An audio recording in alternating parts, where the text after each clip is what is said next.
Hey YouTube. Record them? This is Chad from Dirtboard TV.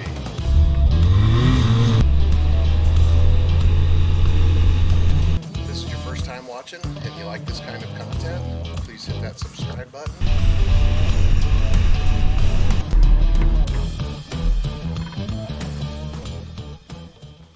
Okay, this is after 3 coats of the 2K urethane.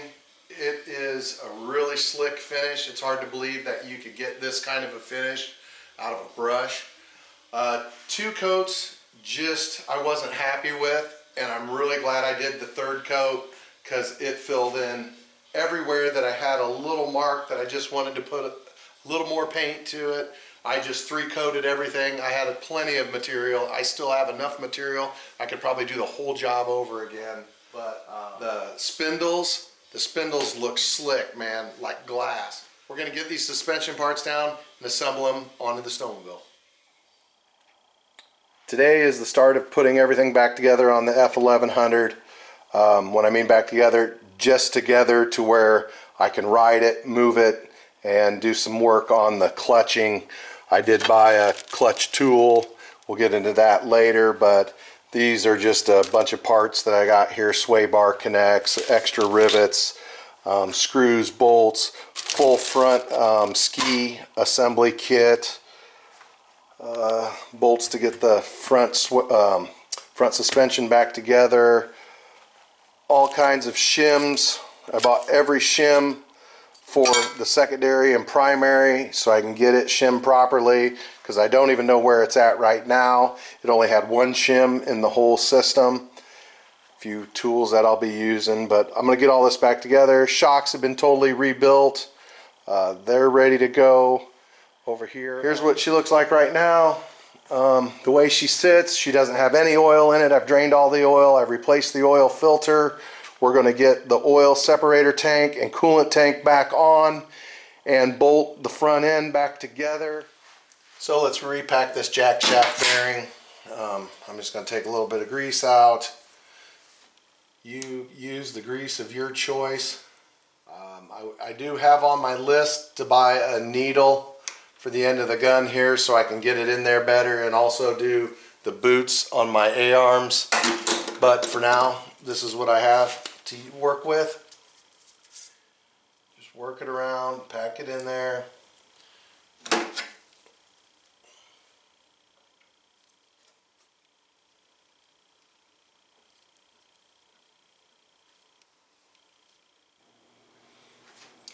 Go ahead and wipe everything down, and then snap your seal right back in and install the washer that came off for your secondary.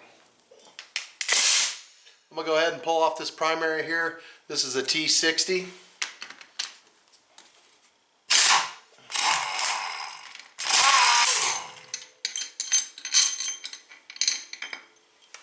You're going to want to put some grease on the threads and also on the tip. That's what she said. This tool takes 19 millimeter.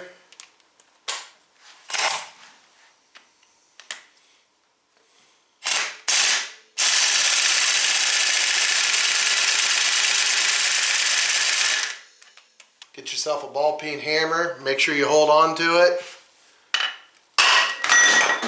Like I said, make sure you hold on to it. Okay, so we have the lower arm on. Make sure you pay close attention on where your bushings go, what side they slide in. If not, you're gonna have to check with a manual to figure that out. I have used anti-seize on all the bushings and on all the bolts. If you are sliding your front A-arm through the boot, just spray it with a little WD-40. It slips right through. Now we're on to the upper A-arm, and the A-arms, if you don't know, on the back of them here, they'll be listed left and right, and then the same thing on the lower, it's listed on the bottom left and right. But one thing, like mine, I have so much of this 2K paint on here that I can't read, you know, what it says. I can on the upper, but the lower, but it's very easy because You have your stabilizer coming out from here, and that's going to hook up to this one back here, so you don't want that on the front. If you have it on the front, you have it on the wrong side. But so let's get this top one installed here. Pretty simple. Like I said, I have all those lubed up pretty good. We are having not difficulty, but when I put all of the paint on here, so I have 5 coats of paint. So I have 2 coats of metal preventative on here and 3 coats of the 2K. So you've actually built it up several mils thick. So getting some of the bolts in here, not the bolts, but getting the A-arms in position has been a little tricky. And make sure you know which way your bolts go, because that's going to matter. All of the top ones go in like this, and the same thing on the bottom front one goes in, and the bottom rear one goes out. Pretty simple. Just nut and bolt. And then check your manufacturer specifications for tightening these down. So with the nuts on the A-arms and those mounted, I'm going to go ahead, I'm going to go to the other side. I'm going to do the exact same thing, and then I'll move on to the sway bar, and we'll get the sway bar and the spindles mounted up. We have, this is the left side and the right side. They both are in the same order of assembly. Everything's loose from the A-arms, the lower inners, the upper inners, everything's loose, but everything has been anti-seized and greased wherever it needed it. It's ready to go. Basically, I just have to put the Loctite on the bolt and tighten the bolt. As you can see right here, it's loose. Now, you're not able to tighten the ball joints down because there's no weight on the machine. It'll just spin. So what you do is you'll set the machine down on the ground, which I have to get the skis on to do that. You'll set the machine down on the ground, the weight of the machine, and then it'll allow you to torque all your bolts down to proper specifications. What we're going to end up doing is, I've got the pad over there on the table, but I need the spacers, the axles, the bushings, everything. I have to assemble both skis, and then I will throw them onto the spindles, let the machine down, and then torque everything down to specifications. I ended up having to cut these off. If you can remember, the spindle and all these bolts, all these components here were frozen together. Okay, so I had to cut this off with a hacksaw and get in there, pound them out, and then also had to air chisel it out of the spindle because it was basically fused as one. So I'm going to show you how to get these back in when your hole's kind of ate up. Instead of reaming that hole out and making it loose so it fits, all you have to do is take a bolt, a couple washers,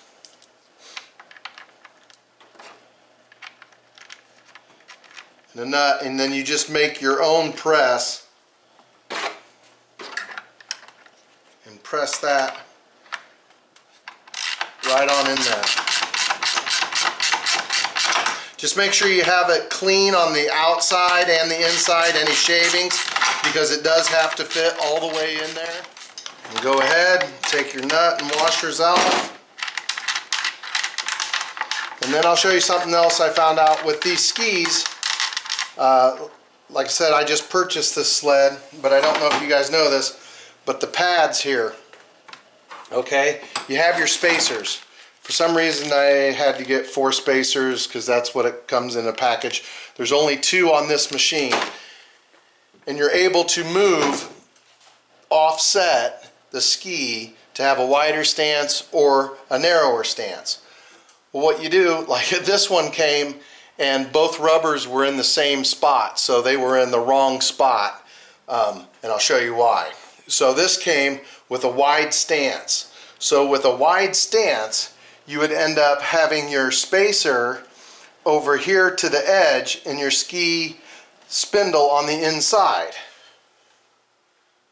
Well, the way this one came set up is opposite. You see, the rubber's completely over to the end. So it should have been turned around and over to that side. I'm running with a narrow stance because it's easier to fit in my trailer. So I will be running with the rubber on the outside in my spacer to the inside of the spindle. I'll show you that once we get it on there, but I thought I'd just say something because these were actually backwards and hooked up wrong. So whoever took the skis off put the rubbers on wrong, and you don't want to put your rubber on wrong. All right, just a little update. The front suspension's completely bolted on, skis are on, shocks, A-arms, spindles, sway bar, everything is on. I'm going to tell you guys, that POR 15 really looks great. I mean, it looks brand new. It is clean clutches, bolt it back together, put everything on up here, the front nose, the clip, everything on. Muffler, I have a gasket to do that. And then I have to do the plumbing here, which was the main reason everything came apart, which is the oil separator and coolant reservoir. That's going to go on. So tomorrow will probably be a pretty easy day bolting stuff back on. So we got the stock primary off the sled, and like I said, it hasn't been ran in a couple years, and we do have quite a bit of rust in here, so I want to get all the weights out and check them for play. So we're going to disassemble this a little bit, to not all the way because I don't have a wrench to break the spider nut, but we'll disassemble what we can, and then we'll clean up what we can and put it back together. So I'm going to break it down and we'll do a time lapse on it.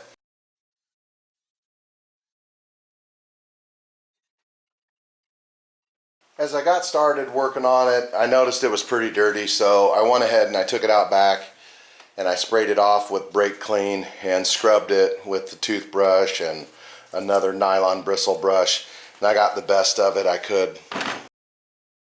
So we're going to compress this to where we can move the weights. I do have the yellow and white spring in here, which I looked up and it is factory. Boy, that's pretty sticky to me. I probably ought to take this apart, even though when you take these apart, you're supposed to replace them. I'm not going to replace those because I don't have any. So I'll pull these off and I'll show you what I got, and then we'll take them over to the bench and clean them up. So these Allens are in there with Loctite, so take a little heat to them. Don't get crazy.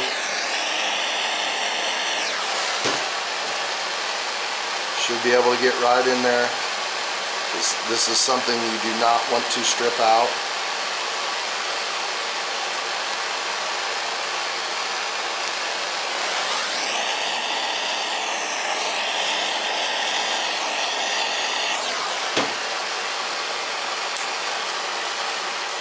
Come right out. So we have one that is just sticking. That's this one right here. Okay, I want to make sure I got the set screws out. I'm going to tap on it. I'm going to put the nut on it. I'm going to give it a tap here with the hammer, and I can't get in there. So I just shot it with some PB Blaster, and with that I was able to free it up. That did a lot. So now I just need to get it out.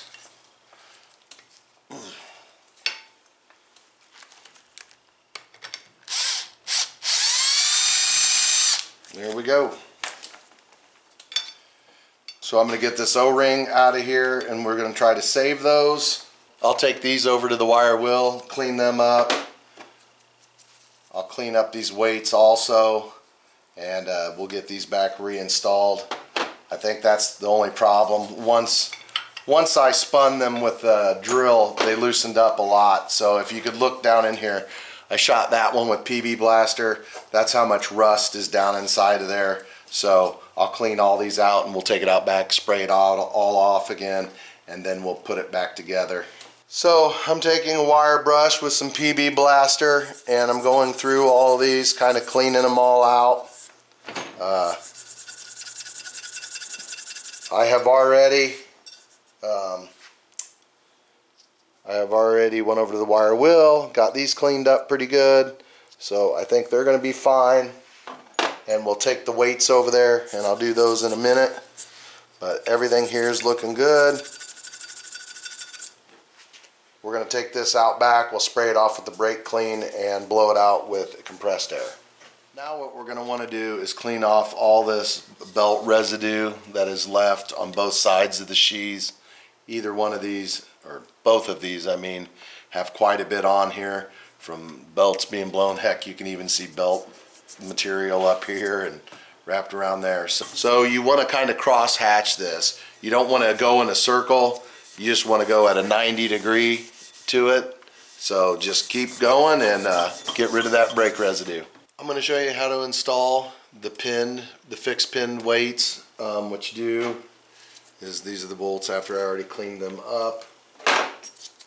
One of them I had a little issue with. It didn't want to start very well, so I had to take it over to the device and run a tap on it. But so you have your pin, stick your O-ring on there,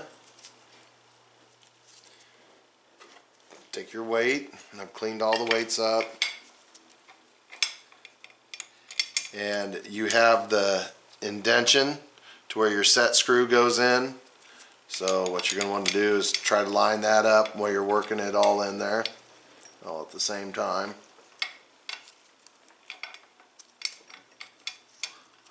Okay. So there, I have it aligned. Then I'm going to take my set screw. I'm going to set it on my 2mm wrench, or 2mm Allen. And we're going to put red Loctite on it.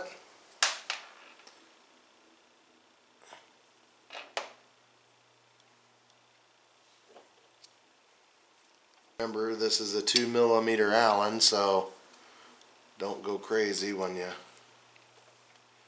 go to set it.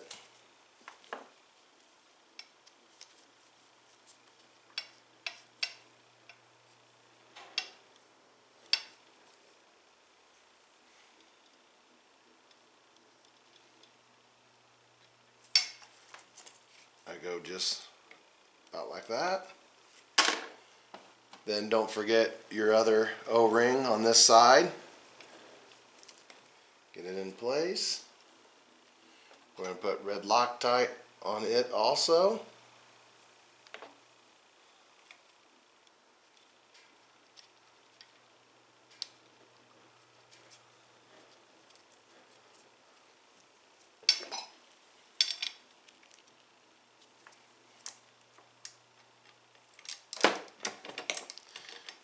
And you're going to want to tighten it. I can't find any specs anywhere, but you got to remember, these are your flywheel weights. So what you don't want to tighten them. See, like that right there is too tight. Oh, there we go. If it won't fall on its own weight, then you have it too tight. I think that's just a hair too tight.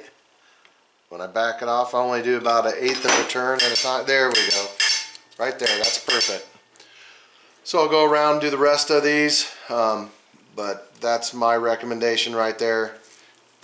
If I'm wrong, let me know in the comments after I run this. So with all 3 of the weights back in and cleaned, the sheaves are cleaned, this is what I like to see. Hear those weights?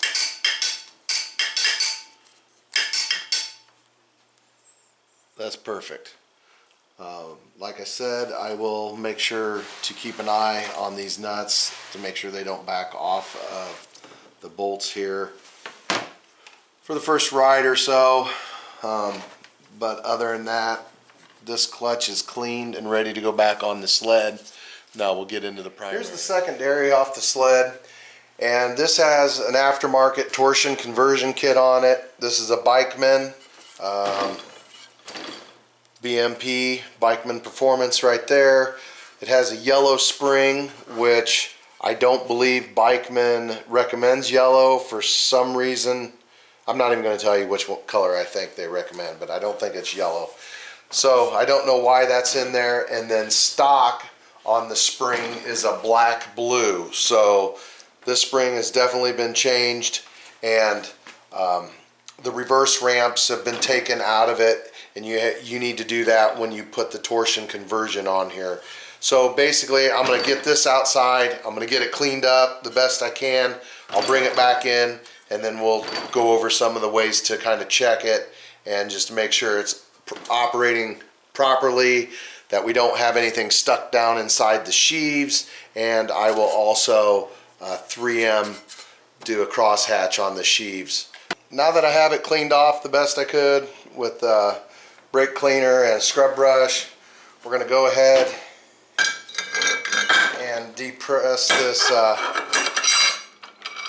conversion kit. And what we're going to do is when we check this is when we screw this down, it's going to compress the spring, and when it compresses the spring, we're going to watch our rollers to make sure our rollers, because they will move when I'm cranking it, and I'm watching the rollers to make sure I don't have any flat spots on there.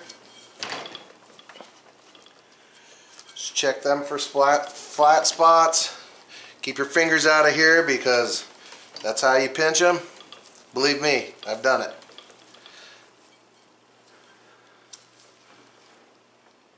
I don't see any unusual wear on the rollers. The rollers look good, actually really good. So now we've opened up the sheaves, so I can go over there, take it over to the bench. I'll use the 3M Scotch-Brite and I'll get those cleaned up. Here's the secondary all cleaned up. I've crosshatched with the 3M on the sheaves. They're all clean. That's just my dirty hand. I did check the rollers. The rollers seem to be fine. No flat spots in there. It is the torsion helix is moving up and down freely. I don't see any issues. So I think we're done with the secondary for now. Okay, I have the primary sitting on there. The reason I don't like giving you guys torque specs is because when I look up a torque spec, it could be something different than what you find, and I could be giving you the wrong information. That's why I like you to look it up yourself. So if anything happens, it's on you, not on me.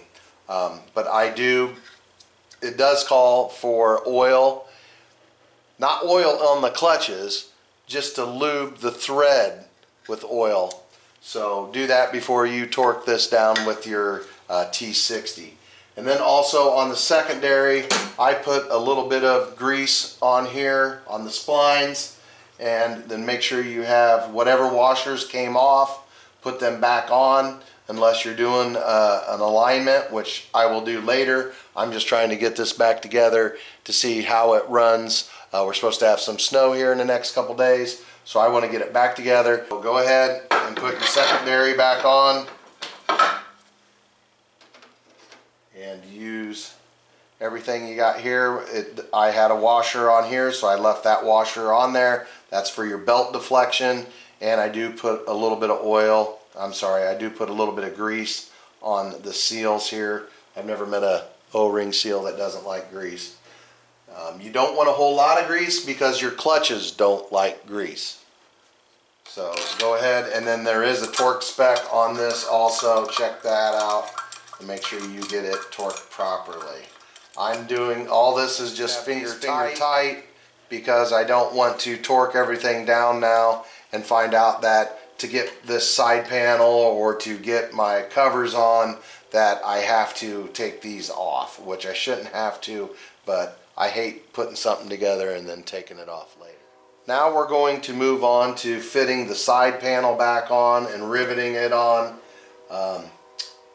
Getting that in place, I'll put the front cover on here for my clutch.